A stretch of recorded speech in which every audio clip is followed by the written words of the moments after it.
అందరికీ నమస్కారం. అమ్మ మాట అమ్మాయి బాట ఛానల్కి స్వాగతం. కథ చెప్పుకుందామా? వికలాంగురాలు. సుదీపుడు పసివాడిగా ఉండగానే వాడి అందం చూసి ప్రతి ఒక్కరూ ఎంతో ముచ్చటపడేవాళ్ళు. వాడు పెరిగి పెద్దవాడవుతున్న కొద్దీ మరింత అందగాడుగా తయారు కాసాగాడు. నలుగురు వాడి అందాన్ని మెచ్చుకుంటూ ఉండటంతో వాడికెంతో గర్వంగా ఉండేది. వాడున్న ఊళ్ళో ఒక మెల్లకంటి అమ్మాయి, వంకర ముక్కు అబ్బాయి, సొట్ట చేతుల బిచ్చగాడు, కుంటి తాత ఉండేవాళ్ళు. ఈ వికలాంగులందరినీ సుదీపుడు ఏవో సూటిపోటి మాటలతో రోజూ అవహేళన చేస్తూ ఉండేవాడు. సుదీపుడి తల్లి కొడుకు దురుసుతనానికి బాధపడి ఎన్నో నీతులు చెబుతూ ఉండేది. నాయనా, ఏ మనిషైనా వికలాంగుడైతే అతడికి మనం సాయపడాలి కానీ హేళన చెయ్యకూడదు. అలా చెయ్యటం పాపం అనేది. కానీ సుదీపుడికి ఆ మాటలు ఏమాత్రమూ చెవికెక్కేవి కావు.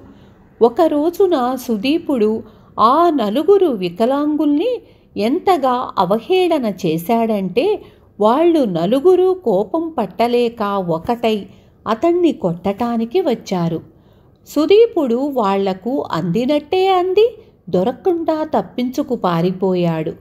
అతడలా పారిపోతూ ఉంటే వికలాంగులు నలుగురు ఏకకంఠంగా, మేము నీకేం అన్యాయం చేశాము? ఉత్తపుణ్యానికి మమ్మల్ని ఏడిపిస్తున్నావు. నీకు మా ఉసురు తప్పక తగులుతుంది. ఏదో ఒక రోజున ఇంతకింత అనుభవిస్తావు అన్నారు. వాళ్ల శాపనార్థాలు విని ఆ క్షణాన సుదీపుడు నవ్వుకున్నా మనసులో ఏదో మూల కాస్తంత భయం పాదు చేసుకుంది. ఆ తరువాత కొద్ది రోజులకు అతడి తండ్రి ఊరు వదిలి పట్నం చేరుకున్నాడు. క్రమంగా సుదీపుడు పెరిగి పెద్దవాడయ్యాడు.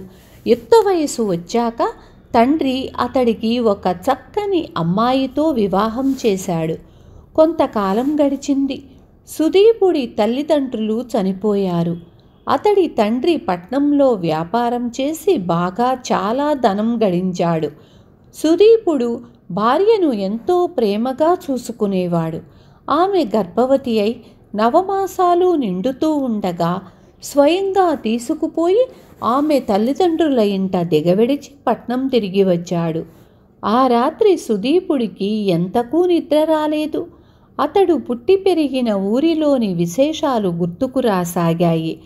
తాను పనిగట్టుకుని హేళన చేసి అవమానించిన కుంటి తాతతో పాటు మిగిలిన ముగ్గురు వికలాంగులు పట్టరాని కోపంతో పెట్టిన శాపనార్థాలు మనసులో మెదలగానే అతడు చెప్పరాని భయంతో వణికిపోయాడు. కొంతసేపటికి కలతనిద్రలోకి జారుకున్నాడు. అతడి భార్య ఒక మగబిడ్డను కన్నది. ఆ బిడ్డకు సొట్ట చేతులు, కుంటికాళ్ళు, ముక్కు వంకర, మెల్లకన్ను ఉన్నాయి. ఆ బిడ్డను చూస్తూనే సుదీపుడు నిశ్చేష్టుడైపోయాడు. సుదీపుడి భార్య మాత్రం ఏమీ బాధపడకుండా, చూడండి మన బాబు ఎంత ముద్దొస్తున్నాడో అన్నది. కాకిపిల్ల కాకికి ముద్దు. కన్న తల్లికి తన బిడ్డ ఎలా ఉన్నప్పటికీ ముద్దు వస్తాడు. ఇది గ్రహించిన సుదీపుడు భార్యతో, అవును, ఎంత ముద్దుగా ఉన్నాడు అనేశాడు. ఆనాటి నుంచి సుదీపుడు ఒక విచిత్రం గమనించాడు. భార్య కానీ చూసిన వాళ్ళు కానీ బిడ్డ వికలాంగుడని అనేవారు కారు. ఊరికే వాడి అందచందాలను పొగిడేవారు. కన్నతల్లి మమకారంతో భార్య తను బాగా ఆస్తిపరుడు కావటం వల్ల మిగతా బంధువులు తన కొడుకును హేళన చెయ్యటం లేదని అతడు అనుకున్నాడు. కొడుకు పెరిగి పెద్దవాడవుతున్న కొద్దీ సుదీపుడిలో దిగులు పెరగసాగింది. తన కొడుకు వికలాంగుడన్న మాట నిజం. అందువల్ల నలుగురిలోకి అతడు వెళితే హేళన పాడవుతాడు. కనుక వాడు తల్లి దగ్గరైనా ఉండాలి, లేదా తన దగ్గరైనా ఉండాలి. వాడు ఎవరితోనన్నా ఆడుకునేటప్పుడు పక్కన తను కానీ తల్లి కానీ ఉండి తీరాలి. తల్లిదండ్రుల ఎదుట ఉన్నప్పుడు తన కొడుకును ఎవ్వరూ ఏమీ అనరు. సుదీపుడు కొడుకును ఇలాంటి కట్టుదిట్టాలతో పెంచసాగాడు. చిన్నతనంలో తాను వికలాంగుల్ని హేళన చేసినప్పుడు వాళ్ళెంత బాధపడి ఉంటారో ఇప్పుడు అతడికి అర్థమయ్యింది. వాళ్ల శాపాల ఫలితంగానే కొడుకు ఇలా అయ్యాడని సుదీపుడు అనుకున్నాడు. ఇలా ఉండగా అతడి ఇంటికి దగ్గరలో ఉన్న ఒక సత్రంలో సన్యాసి ఒకడు దిగాడు. ఆయనకు ఎన్నో అద్భుత శక్తులున్నాయని అందరూ చెప్పుకోసాగారు. సుదీపుడు సన్యాసిని తన ఇంటికి ఆహ్వానించి కొడుకును చూపించాడు. దీపం లాంటి కొడుకు, నువ్వు చాలా అదృష్టవంతుడివి నాయనా అన్నాడు సన్యాసి. సుదీపుడు కొడుకును లోపలకు పంపి సన్యాసికి తన బాధ చెప్పుకున్నాడు. అతడు చెప్పింది వింటూనే సన్యాసి ముఖం గంభీరంగా అయిపోయింది. ఆయన తీవ్రంగా ఆలోచించి, నువ్వు వెంటనే మీ ఊరు వెళ్ళి లోగడ నువ్వు హేళన చేసిన వాళ్ళందరినీ క్షమాపణ కోరుకో. వాళ్లల్లో కుంటి తాత ఇప్పుడు జీవించలేడు.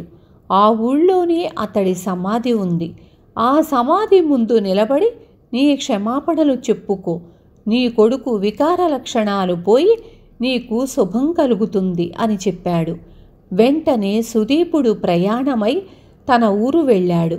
అక్కడ మెల్లకంటి అమ్మాయిని, ముక్కువంకర అబ్బాయిని, సొట్టచేతుల బిచ్చగాణ్ణి కలుసుకుని క్షమాపణ అడిగాడు. వాళ్ళు ఎంతో మర్యాదగా, పగవాళ్లకు కూడా మాలాంటి అనాకారి రూపాలను కోరం.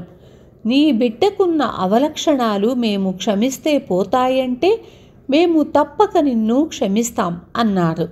వాళ్ల మంచితనానికి చాలా సంతోషించి సుదీపుడు వాళ్లకు తలా ఒక 10 బంగారు కాసులు ఇచ్చి కుంటితాత సమాధి దగ్గరకు వెళ్ళాడు. సుదీపుడు సమాధికి చేతులు జోడించి, తాత, నువ్వు కుంటివాడివని ఎగతాళి చేశాను. నా దుర్బుద్ధిని క్షమించి నా బిడ్డను దీవించు అన్నాడు కళ్ళనీళ్లతో. ఆ మరుక్షణం సుదీపుడికి మెలకువ వచ్చింది. కలలో అయితేనేం తాను అవమానించిన వాళ్ల నుంచి క్షమాభిక్ష దొరికినందుకు అతడు చాలా ఆనందపడ్డాడు. ఆ తర్వాత వారం రోజులకు అత్తవారింటి నుంచి సుదీపుడికి కబురు వచ్చింది. భార్య ప్రసవించిందని, చక్కటి మగపిల్లవాడని. సుదీపుడు అప్పటికప్పుడే బయలుదేరి అత్తవారి ఊరికి వెళ్ళి ముద్దులు మూటగట్టే పసికందును చూసుకొని ఎంతో మురిసిపోయి భార్యతో, చిన్నతనంలో నా నుంచి అవమానాల పాలైన వికలాంగులు నలుగురు నన్ను క్షమించి దీవించారు. అందుకే మన బాబు ఇంత అందంగా ఉన్నాడు అన్నాడు సంతోషంగా. విన్నారు కదా. రేపు మళ్ళీ ఇంకొక మంచి కథతో మీ ముందుకొస్తాను.